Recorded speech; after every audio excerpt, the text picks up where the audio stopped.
Friends, today 6th of August we commemorate as Hiroshima Day.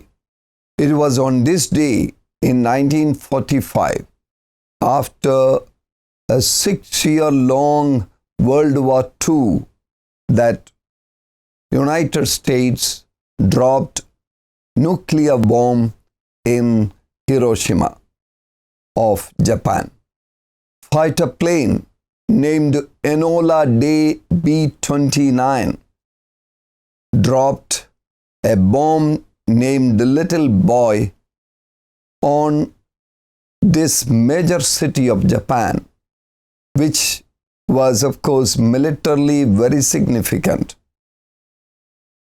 But many civilians lost their lives.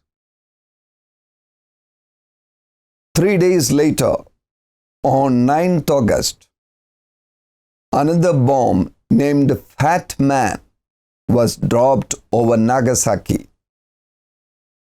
In Hiroshima, 70,000 people died on this day. And later, within a period of 4 months, 76,000 more people died. And in Nagasaki, total 80,000 people died on the day and in the days to come. Many died due to the injuries caused due to the burns. Some died due to radiation sickness, injuries compounded by illnesses, and also malnutrition. Hospitals were filled with people. Buildings in Hiroshima and Nagasaki were destroyed and they just became ruins.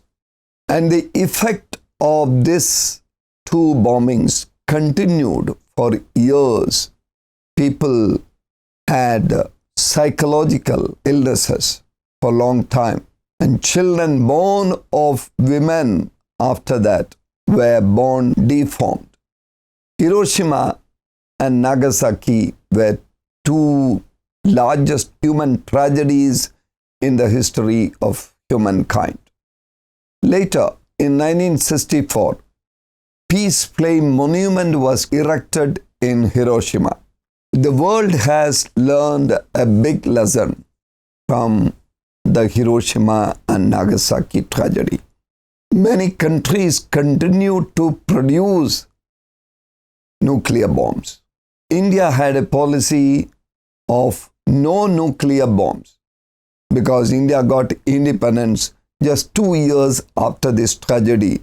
So India held strongly to the principle of ahimsa, non-violence. Indian delegates would confidently walk into United Nations and speak against a nuclear weapon. But the policy changed later. In 1974, during the regime of Indira Gandhi, for the first time, nuclear bomb was experimented and exploded in Pokhran. Later again, in 1998, when Atal Bihari Vajpayee was the Prime Minister of India, again nuclear bomb was exploded in an experiment in Pokhran. Then India made a policy from 1999 onwards, no first use. If somebody else uses on India, India would then will be forced to use nuclear bomb. Whether we use it first or second, nuclear bomb is harmful not only for those people against whom it is used, but for ourselves. Some people are advocating that we must use nuclear energy for so-called positive cause. Whether it is for positive cause or for anything, nuclear is dangerous. We have had in the history tragedies in Chernobyl, which happened in 1986 in the then Soviet Union.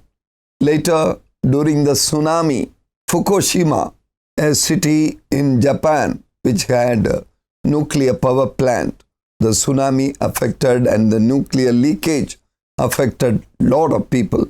And 150,000 people had to be evacuated from Fukushima. So nuclear energy too has its dangers.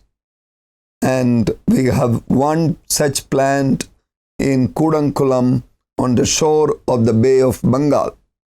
And the nuclear plant there, the waste of it is destroying marine life. The fish in the sea and the other creatures are dying. So nuclear in itself is dangerous in all its ways. Today, on this Hiroshima Day, I would like to draw your attention to the situation in India. It looks that there is a Hiroshima in the minds of many people. There is the nuclear bomb-like situation where people are carrying bombs in their thoughts. So many incidents which happen these days point to that. Incidents like what happened last Monday. A young RPF constable took his gun and shot 4 people, including his own senior officer, in a running train, only because he wanted to project leaders of his party. Today, in the name of party, in the name of one's religion, there is so much of Hiroshima in the minds of people with vengeance, anger, and hatred for the other. This is very dangerous for the nation. What we have been witnessing for the past 3 months in Manipur is a proof of that. One community which has turned cruelly against the other, killing, and with so much of violence, raping women, killing youth and children. Almost 40,000 people have been displaced and are out of their homes. So many are living in the relief camps. Many have gone out of their state for fear of their lives. So, what can we do to fight to end this Hiroshima-like thinking? Love is the only solution. Love and an inclusive thinking. There is so much of exclusivism. There is so much of sectarianism because thinking of only oneself, of one's own community, this has to be replaced with an inclusive thinking, with a thinking of love and a care for the other, care for the one who is different from us. Individually, if each one of us take a firm determination, a resolution to care for the other, however the other is different from us, this world will change. We will no more have Hiroshima. We will no more have Nagasaki.